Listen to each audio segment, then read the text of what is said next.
Пандемия коронавируса наносит ущерб не только здоровью, но и благосостоянию людей. В первую очередь под удар подпадают малоимущие, безработные, матери, воспитывающие в одиночестве детей, а еще представители малого и среднего бизнеса. Правительство Коми подготовило в помощь им несколько пакетов законопроектов республиканским парламентом. Они будут рассмотрены завтра. Также, напомню, накануне Владимир Уйба поставил задачу каждому министру подготовить программу с экономическим обоснованием, что делать в ближайшие 3 года для того, чтобы вывести курируемую им отрасль на положительные результаты, в первую очередь экономические. Это напрямую отразится на нашей с вами жизни. Время дал до 15 мая, договорились, что последующий формат будет в таком режиме. Министр, подготовив программу, защищает ее.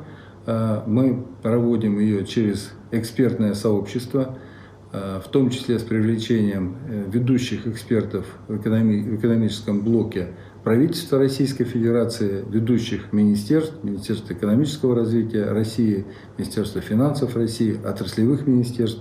И после того, как эта программа получила такое одобрение, потому что самое главное ведь не просто написать программу, а дать оценку отрасли и дать анализ тому, что нужно делать в первую очередь и где брать источники.